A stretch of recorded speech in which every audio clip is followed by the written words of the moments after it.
Hello, everyone, and welcome to our webinar. Thank you for finding time and joining us today. Let me introduce myself first. My name is Ilya Abramov, and I'm a strategic account manager here at Velvetech.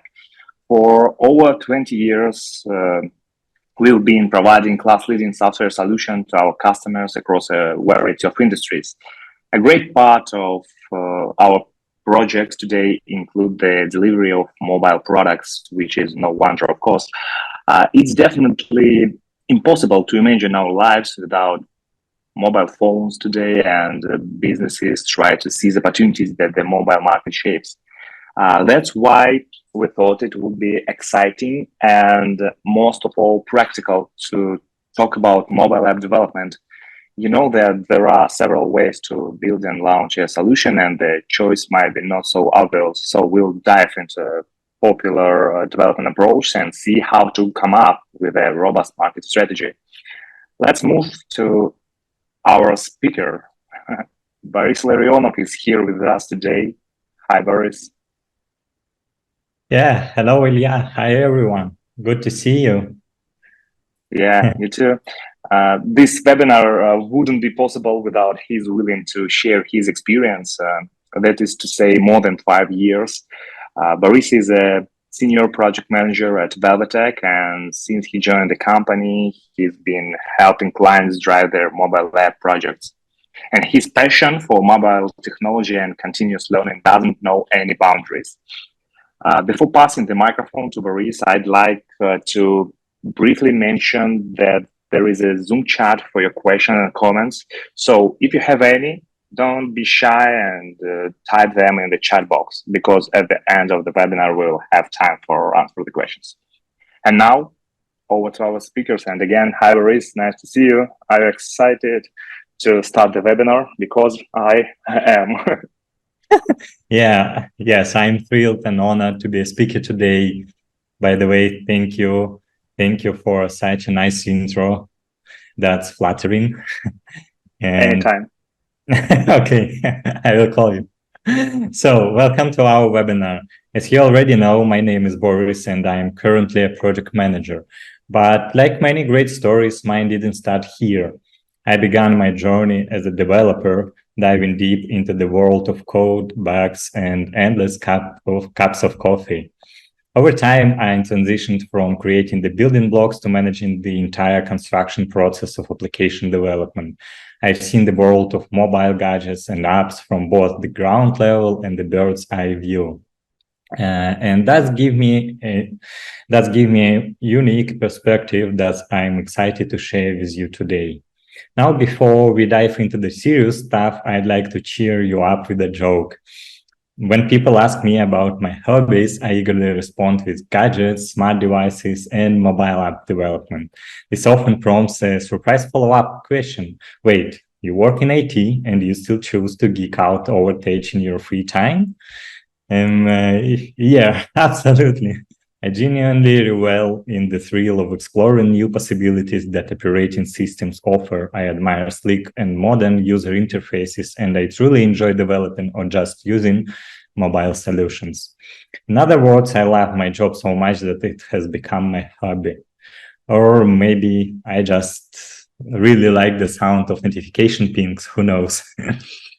Okay, so enough about me, and let's move on to why we are all here today. If you still remember, today we are talking about the key app development approaches and ways to choose the right strategy for your mobile solution. In this section, I'll try not to overload you with technical details, but rather share some real-world examples so you can see how they match with certain approaches. So here's our plan for today's webinar. First of all, we will go over the different approaches to mobile app development. In 2023, there are 3 main courses: native, hybrid, or cross-platform, and web applications. We'll take a look at the pros and cons of each one so you can better understand which approach is the best choice for your app. Next, we will highlight various scenarios to see how different approaches match certain needs and requirements. here, we will also explore use cases in industries like e-commerce, startups, MVP development, proof of concept apps, and projects with limited resources. Then we will discuss the best practices for a successful go-to-market strategy. As a bonus tip, I will share some insights from my own experience about stuff that product owners often overlook. This should give you a better idea of product creation and help you avoid common pitfalls. As a cherry on top, we will look at some case studies of applications built using different approaches. In the end, as usual, we will have a Q&A session where I will be more than happy to answer your any questions and share any details you'd like to know about. Okay, let's begin without further ado. And first, we have native app development, of course. What does it mean and how can this approach be compared? Well, when anything new comes to our life, it always starts with native. When a child starts speaking his first language, is usually the native language of the environment he lives in. Those native development is the process of creating software programs that run on specific devices or platforms. For example, a native app developed for the iPhone will not work on Android devices and vice versa. Native apps are written in languages supported by the platform for which they are intended. By the way, you can wonder why there is a bat in the picture, right? Do you have a guess? Okay, if no, it just demonstrates well the native tool for a person to rest, sleep, rejuvenate. It was created for that, and it is not really suitable for other purposes. Now then, I hope it is clear with definitions, and then we can move on to the benefits of that approach, of this approach.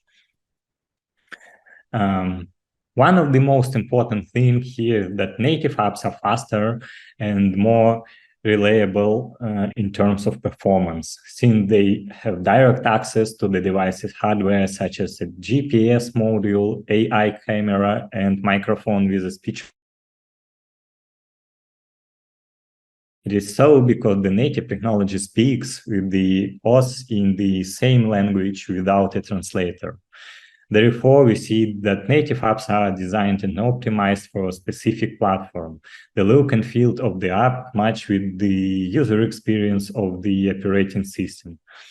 However, in some cases, native technology doesn't necessarily provide the native experience. But I wish to get back to that remark a bit later. Then another benefit we have here is functionality. Only native developers have immediate access to the newest features and API operating system introduced over time. That might be important if your app follows the trends in each iOS, Android yearly update. And finally, I wish to mention the offline mode. Development tools for the native apps provide abilities to work in offline mode from the first version of the operating systems. That is definitely a strong side of native apps. But as you can guess, not all is rainbows and butterflies, of course, and in this way, a native approach has some downsides too. And let's talk about them.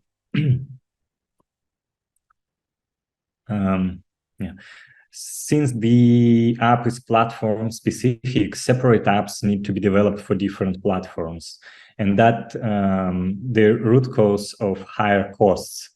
It also takes a longer time to develop a native app compared to a cross-platform or web apps. So then naturally we have different skill sets required for development. Usually a developer for one platform does not build for the second and vice versa. It is more complicated to keep the same behavior and design since the developers are different persons. They have own code base and instruments for developing. They have different instruments available according to the target platform. And lastly, and for the same old reason, maintaining and updating the native apps requires more time and resources. You already can guess why, right? It needs to be done for each platform separately. So I think we are done here, and now we can move to the next popular approach, which is cross-platform app development. So what is it? As the name suggests, it is the process of creating mobile applications that can run on multiple mobile platforms. Do you still remember my parallel with the first language I mentioned earlier? This is not English in my case, but we can still communicate with each other, I hope. And in that case, I'm the role of a cross-platform application for some of you who has English as a native or first language. As for developers, they write the code once and then deploy it across various platforms such as Android, iOS, or maybe desktop, web, and it can include any other smart devices. I believe you already guessed why I placed the picture with a sofa bed. It is an allegory for cross-platform applications. Let's assume that in our case, the operating system is a dream, and you can still sleep on the couch, especially when it's folded out, but it is not so comfortable, right? And in addition, you can play PlayStation, maybe sitting on it, take a cup of coffee, or do any other stuff. And like a sofa bed performs several functions, a cross-platform technology targets multiple destinations.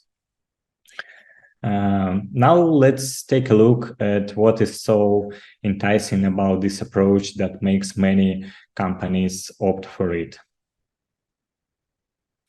The first item on our list is cost. Do you remember that it was the downside of native apps? Here it comes to the benefit because the same code is used across multiple platforms, and it obviously reduces the development cost and development time. Similarly, it eliminates the need to write unique code for each platform, and depending on the domain area or the app category, it saves from 30 to 70% compared to the native two apps development. Then we can also talk about consistency in design and overall user experience across all platforms. However, some frameworks can build applications with native UI for different platforms with less effort. Then you know that any app needs to be updated and maintained, and that's easier to do with cross-platform solutions. All the changes are synced across all platforms all at the same time.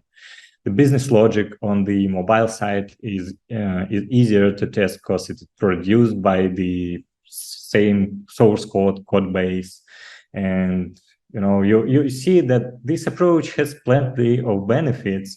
On the other side, and there is always such, you have a list of cons to think about. Yet don't be too hard on them. You will see that at second glance, there are not always downsides. So it's true that cross-platform apps may not run as smoothly as native apps because to the extra abstraction layer. In modern realities, it is a seldom case. I'd like to share you an example. I have an insight from the top industry leaders like Facebook, Amazon, Apple, or Google, and some of them were optimizing the navigation between the screens to have at least 60 frames per second at any transition, at any time of the transition. And the question I'd like to ask you is whether this is relevant to your case. Shouldn't we really care about that, including the fact that not all devices support high frequencies at the hardware level? It is also believed that cross-platform apps may not deliver the same level of user experience as native apps, since they might not fully adhere to the specific guidelines of each platform. But it depends on the actual technical tools used to build the app. In 2023, some of them provide pixel-perfect correspondence, and end users can never distinguish the technology used in the development process. The next thing I want to mention is that there are some features specific to a particular OS that don't work perfectly on other systems. PG speech-to-text feature can work in iOS offline, but that is not the case for Android, because Android requires an internet connection to translate, to make a transcript from your speech to the text. The last consideration I think you should keep in mind is that you need to team with a diverse skill set. Native mobile developers usually can't work on cross-platform frameworks because they have another main course in their experience, in their expertise. The problem starts from the point when a person, for example, a web developer, has never had mobile development expertise before. The programming language might be the same, but for the best results, it is really necessary to understand the specific of the operating system, how it works, what kind of limitations and restriction contains, and some more detailed stuff about the particular operating system we are targeting on.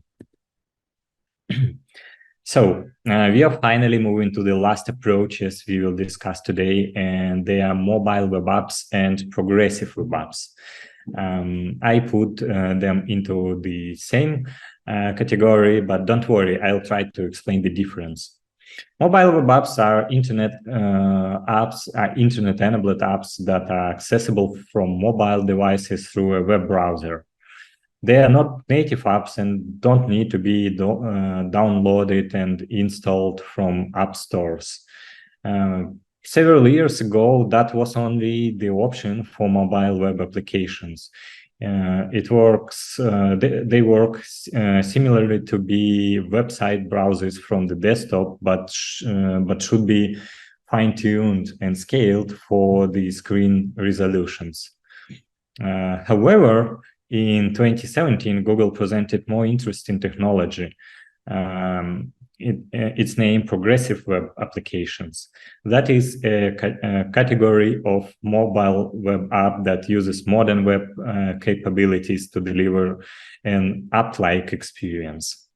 They can be installed on the device's home screen, even work offline, send push notifications, and some other common features used in many applications.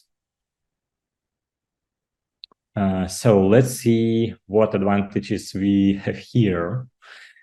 These apps can run on any platform with a compatible web browser, reducing development and maintenance costs. Then updates can be made directly on the server without requiring users to download anything. That totally matches how the desktop web apps are delivered into the life. If you remember, there is no need for App Store approval process. Another plus is that they can be easily found and shared through a URL. Similarly, progressive web apps help boost search engine optimization and offering quick load times and SEO techniques. That will increase your size search engine rankings and attract more users to it.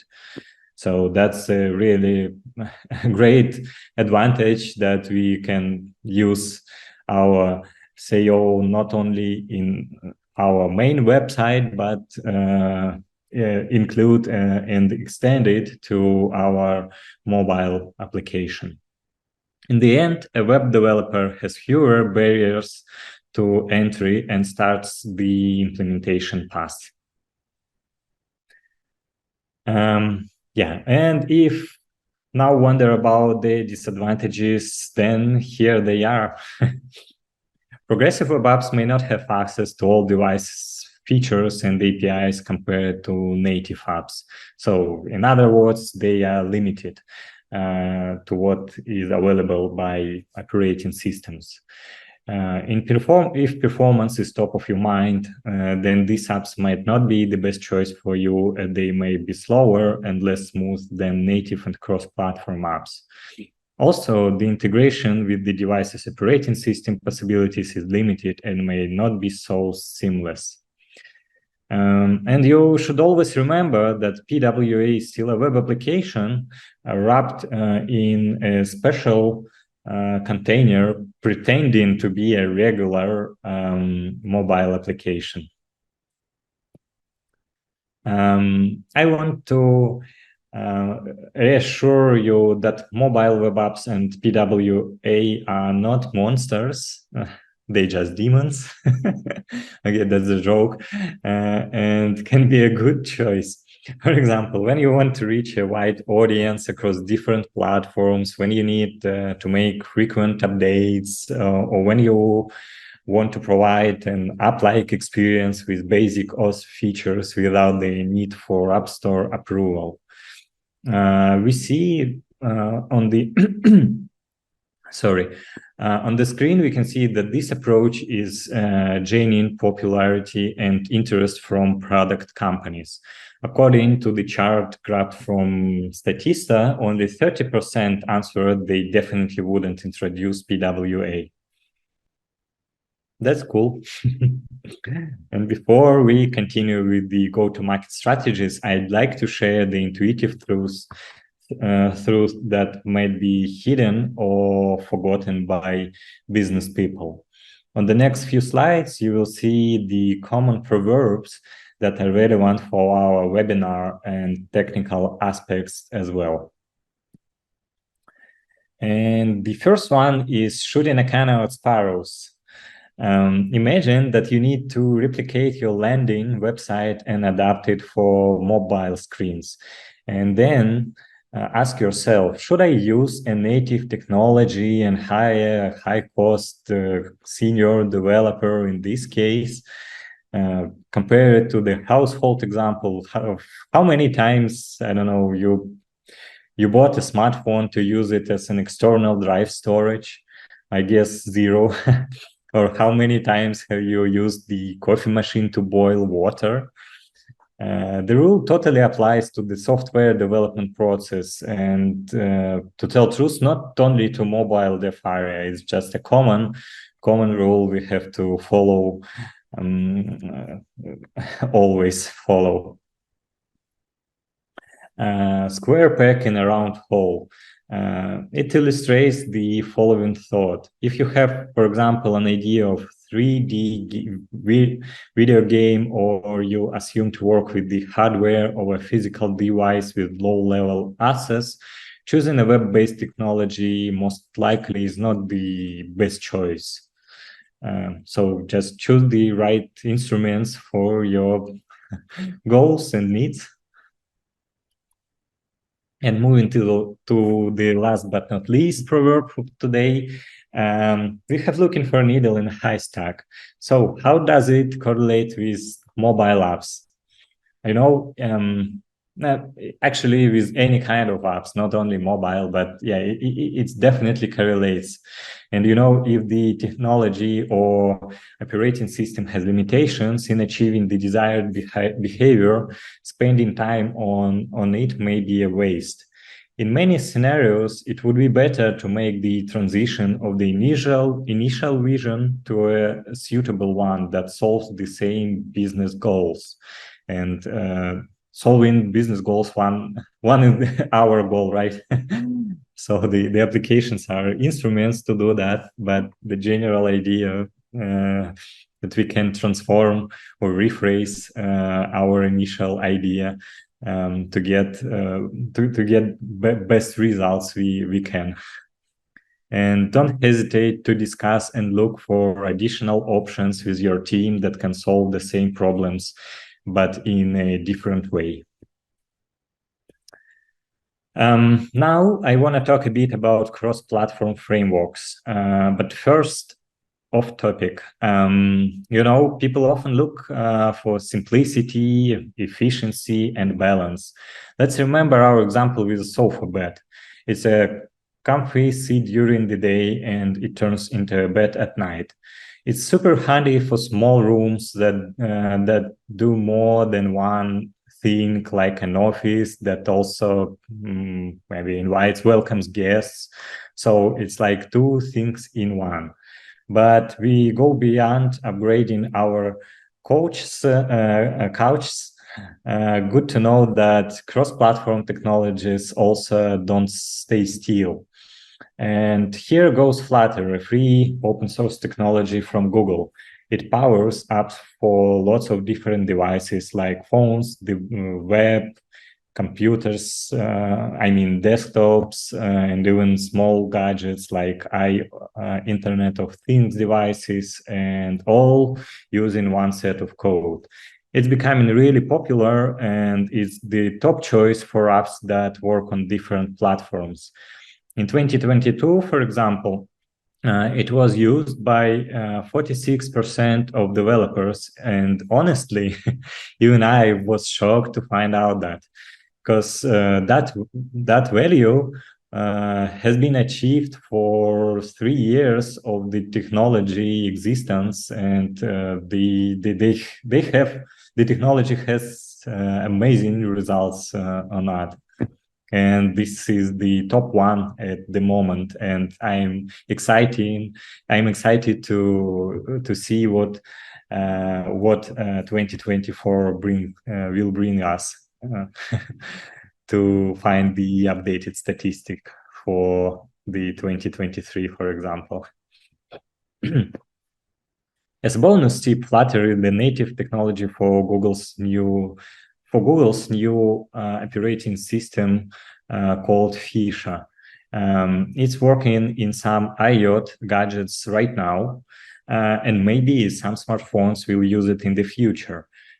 We don't know for sure what will happen to this new operating system, but it might become a third big thing like iOS and Android.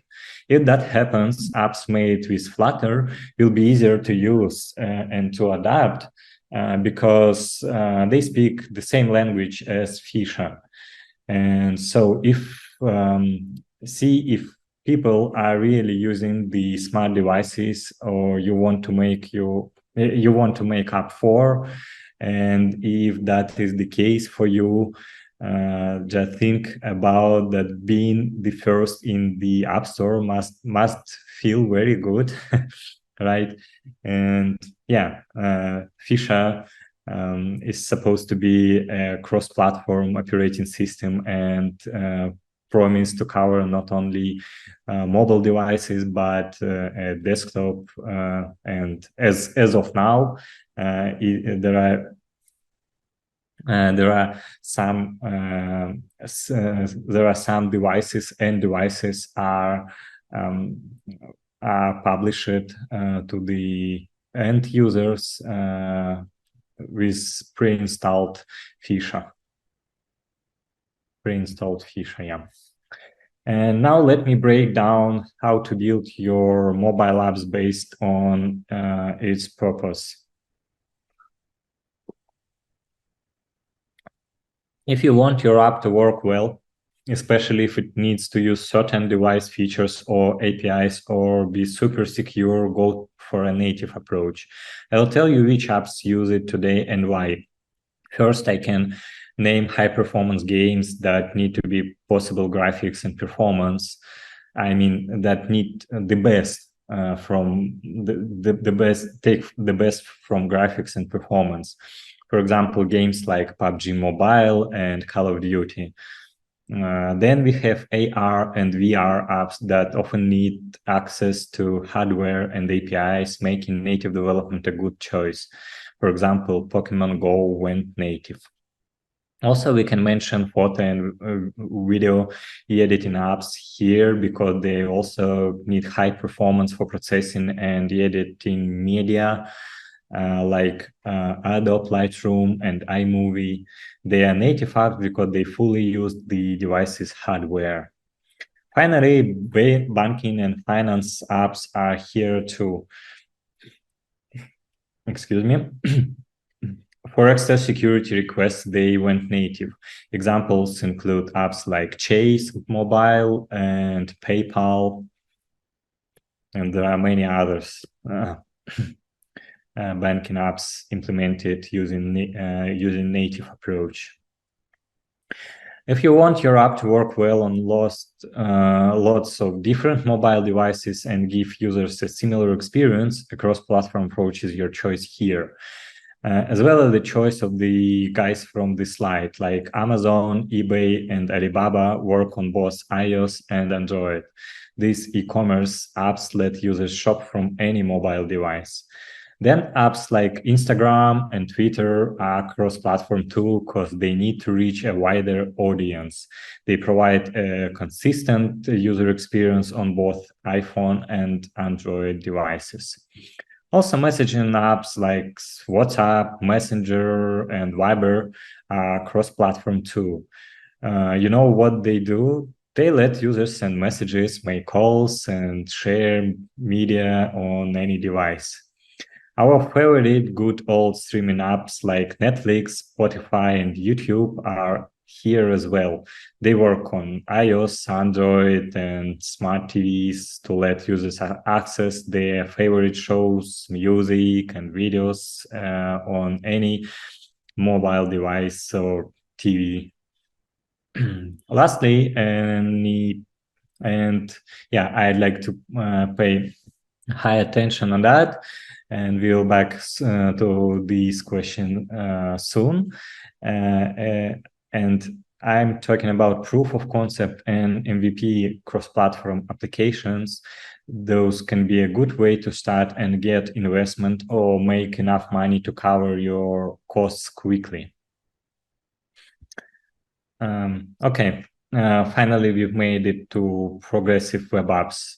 Choosing them if you want your app to work without the internet, load quickly, and one of the important marks then is when you wish a simplified mobile version of a website. Twitter Lite, a social media app, is also a progressive web app that uses less data and takes less space on a device than the full Twitter app. It's great for people who don't have much data or storage space on their devices or don't like to install anything. Then food and beverage apps like Starbucks allows customers to browse the menu and change their orders offline. They give a great customer experience in places with poor internet connection. For travel and tourism apps, PWA give offline access to maps, guides, and other travel information. An example is Trivago, which lets users browse hotels even when they lose connection. To close the part, I want to say a few things about the target audience and market. Think about who will use your mobile app. For example, in 2021, US users spent over 6 billion on iOS subscription apps, which is more than double that on Android. If you focus is specific, do your own research. And then you might want to answer the question, do I need to develop for both platforms at the same time? Well, I can for sure tell you that testing on one platform can save time and money even with a native approach. As I promised, we are here about MVP and proof of concept apps. And in the modern world, cross-platform native apps share selection criteria. And if immediate support for both versions is needed, don't fear transition to a native approach later. The quicker your app generates revenue, the sooner you can invest more resources, even if a complete app redesign is required. This new version will be improved as your team will have a clearer understanding of the product focus. This approach also saves money by cutting development costs at the start. Okay, so now we can get to the best practices. Please forgive me for getting you thought these mainstream recommendations, but I swear they do matter. And UI UX design of your app are usually crucial. A well-designed app improves user satisfaction and retention. Another thing is competitive analysis. It gives understanding of competitors' strengths and weakness. Your app should offer something unique to stand out, such as unique feature, a better user experience, or better pricing, maybe. It then leads us to a pricing strategy where you need to choose an optimal pricing plan for your app. There are options like one-time purchase, subscription, or a free model with in-app purchases of ads. Another marketing effort is promotion. Here you can consider social media, SEO, and paid ads to raise awareness and boost downloads. Remember that end user expects a product free of lags and freezes as much as possible. And also make a smooth user-friendly onboarding for new users. Offer a tutorial or follow me feature to help them learn how to use your app. And of course, if you target different countries, think about localization or adapting your app for their languages and cultures. First of all, it helps avoid fails. Believe me, and you can Google it by yourself, some really huge cultural failures of the big brands.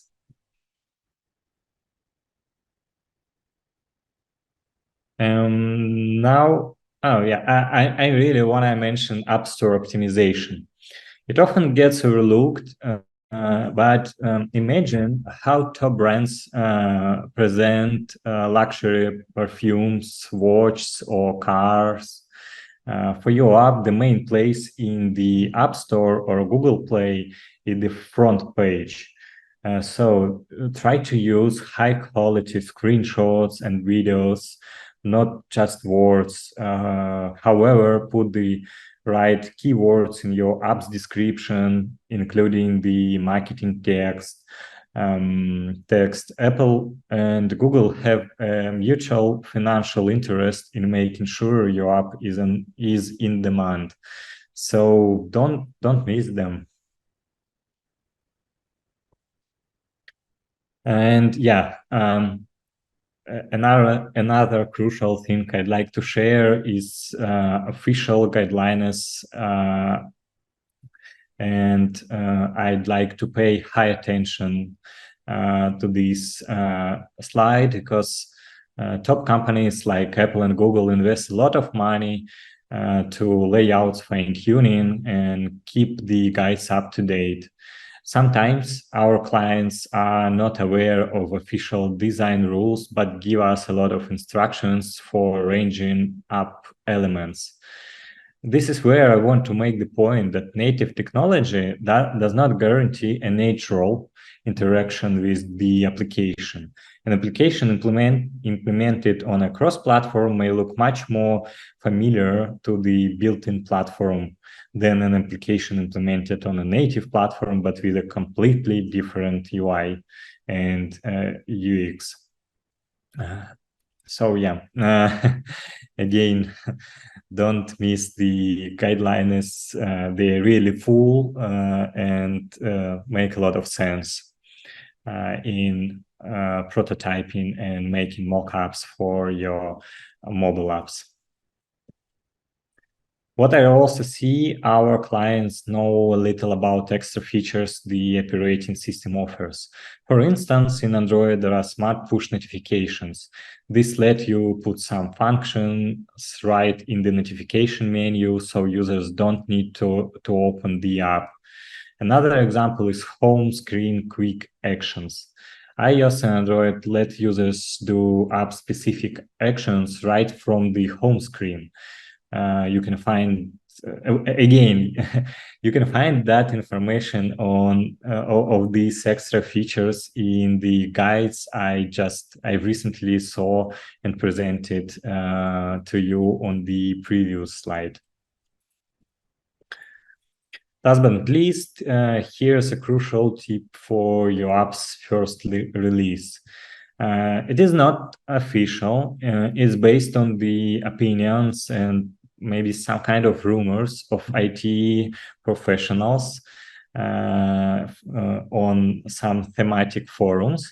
But the rule sounds like the more downloads and reviews your app gets in first days after the first days after the first publish, the better it ranks in App Store searches. So Apple and Google love apps that create buzz, and they help you to promote them without any like additional money spending or resources. But it is as I mentioned, it is really important to pay attention for the first release and try to collect as much reviews and marks for your app as possible. So yeah, make sure to plan your app launch carefully and don't miss on that. Now we'll check out some real apps that did well with different approaches and see the lessons learned. First, let's discuss native apps. And here we have Facebook. They first used HTML5 for their mobile web app to work on different devices, but it was slow and had problems. Users didn't like it. So Facebook changed to making native apps, and that made users happier. This teaches us that picking the right way to make a mobile app is important, depending on what the app needs. Then I'll tell you about men's health. Our team at Velvetech made the native apps for men's health. And this case is interesting because we first used a hybrid React Native approach, but we had some issues with React Native, like it wasn't very efficient in areas like memory and battery consumption. And also, it was really crazy.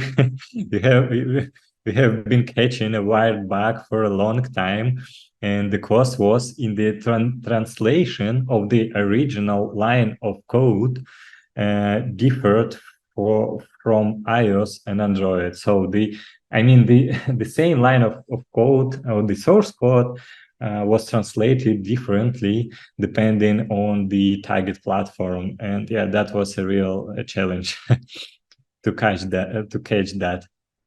Plus, we needed to add an offline mode, and React Native didn't support it well back then. So later, we decided to sunset React Native and switch to making native apps. Check out the story about this app in our blog on the main Velvetech website, if you want, of course. Our final example is Google Pay with its transition from native to cross-platform technologies.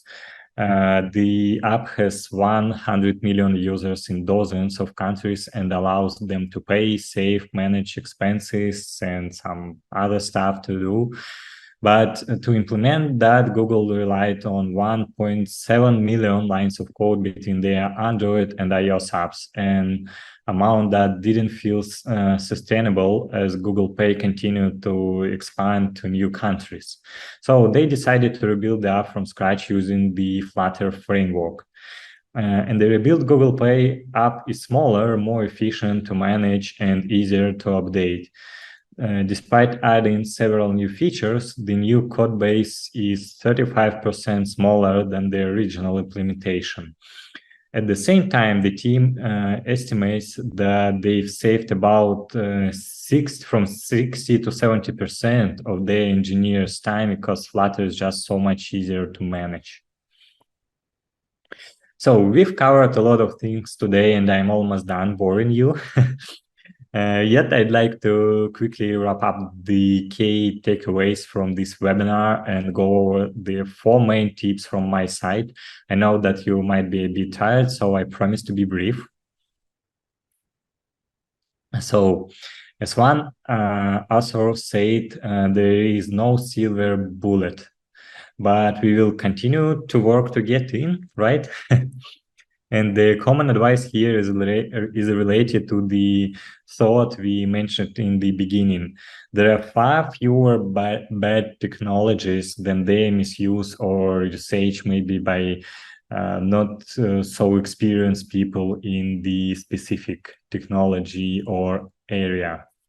Second thing that the more input the team has at the start, the easier it is to make the right decision. Don't forget about the importance of primary analysis.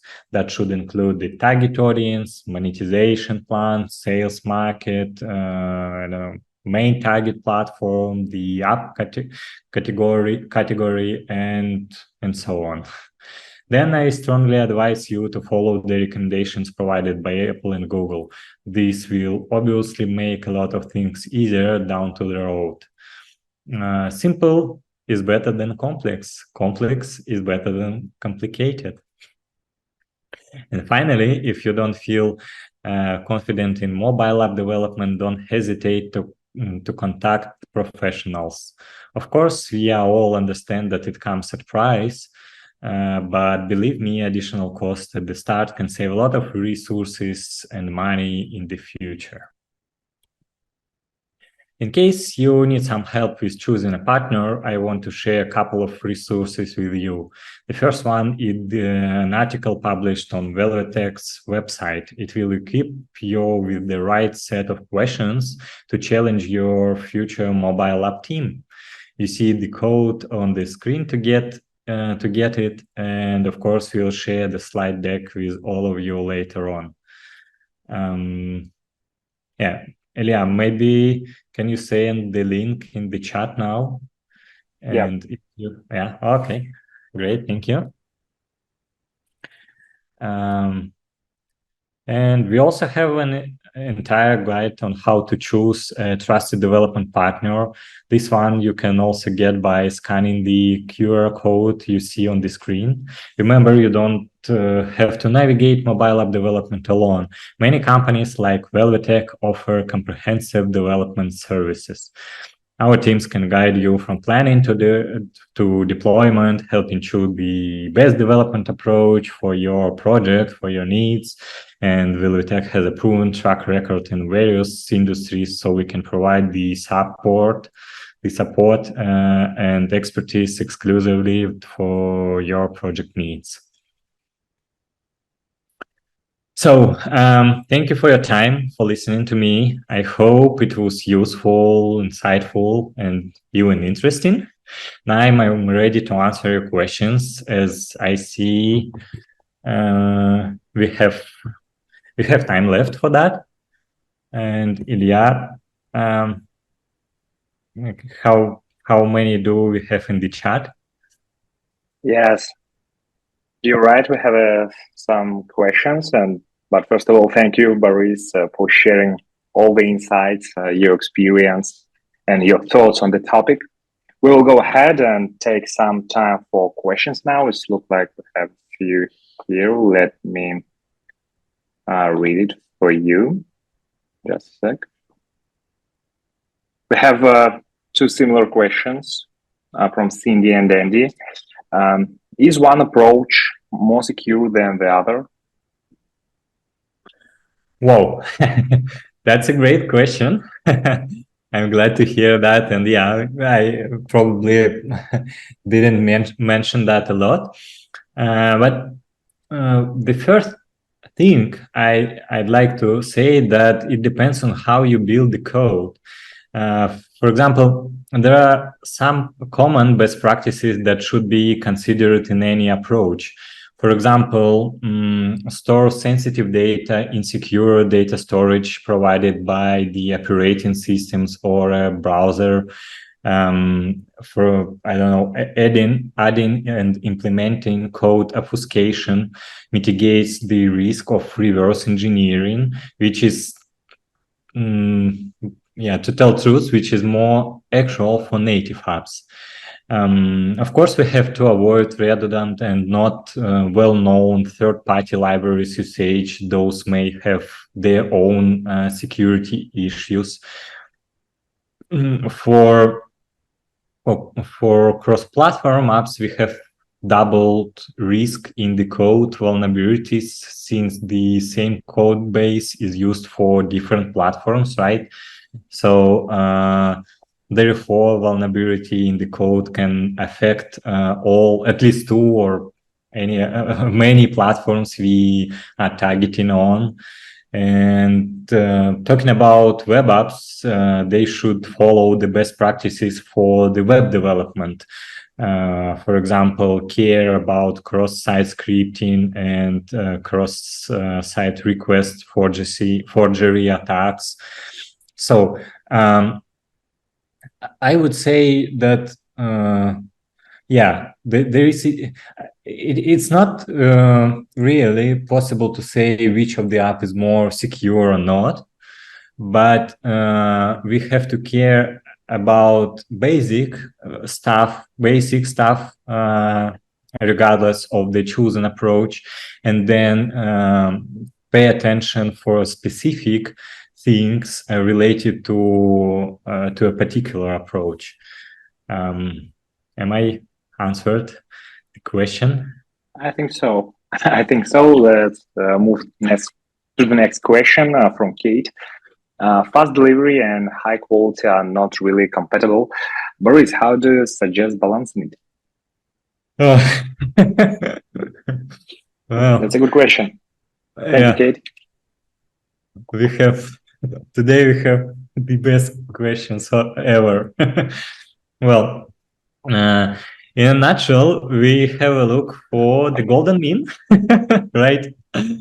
But yeah, I will try to discover this question in details.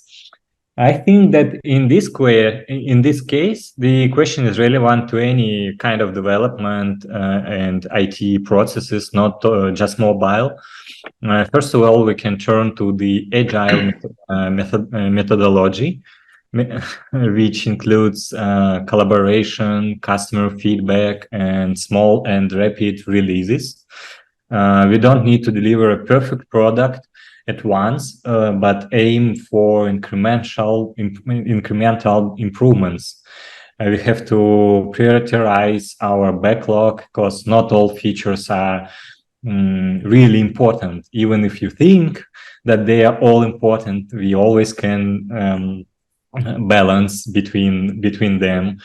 And as for technical side, also we should use high quality libraries and frameworks, well known and with many stars in GitLab, for example, in GitHub, or in package managers developers use. And maybe involve automated testing and code reviews that can help to maintain a high level of code quality and catch potential issues earlier, and just keep the code healthy. Finally, a more skilled team can produce higher quality work in less time. That's it. Okay. And as I see the last question from Velvetech, how does each approach impact the scalability? It means native and cross-platform. Yeah, scalability. Okay, let me think a bit.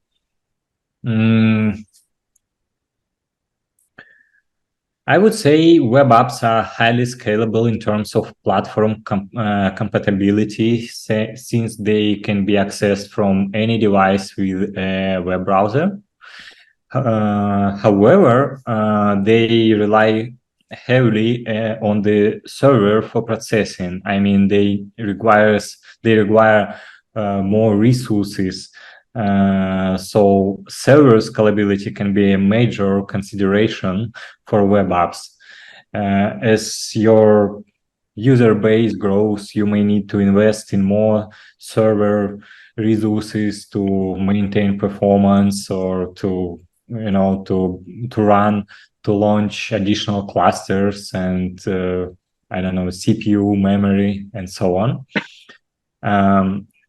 As for native and hybrid or cross-platform approaches, on the one hand, scalability is generally good with native apps, as they are built especially for a single platform, and they take full advantage of all the device and operating system features. On the other hand, it is more complicated to scale the app across the platforms, because we have to do that in two different code bases, right? You still remember that native apps are different projects.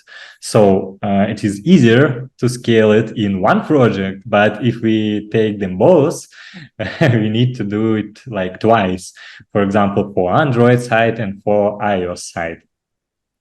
In comparison, in cross-platform apps, it is more difficult to scale the app at once, because you have more lines of code, for example, and which might be specific for the particular platform. But in other side, you do that at once. So I would say that it is easier to scale a single app, but if we need to scale them at once, I mean, if our goal to deliver both versions of applications at the same time, it is easier to scale a cross-platform app. So yeah, because there are a lot of cases when, for example, when iOS applications went ahead of the Android version, and that's the case when the team decided to scale iOS firstly, but not to do it at the same time. Yeah. So hope we answered all the questions.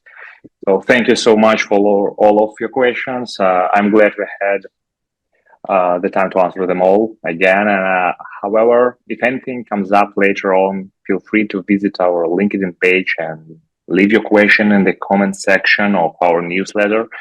It's called Velvetech IT Talks, and it comes out every 2 weeks in the form of Q&A with our experts.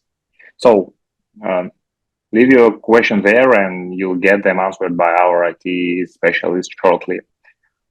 And what I can say, thank you, everyone. Thank you again. Thank you again, Boris. We appreciate you being with us today and hope you enjoyed our webinar. Stay tuned for our next event and check your inbox for an invitation.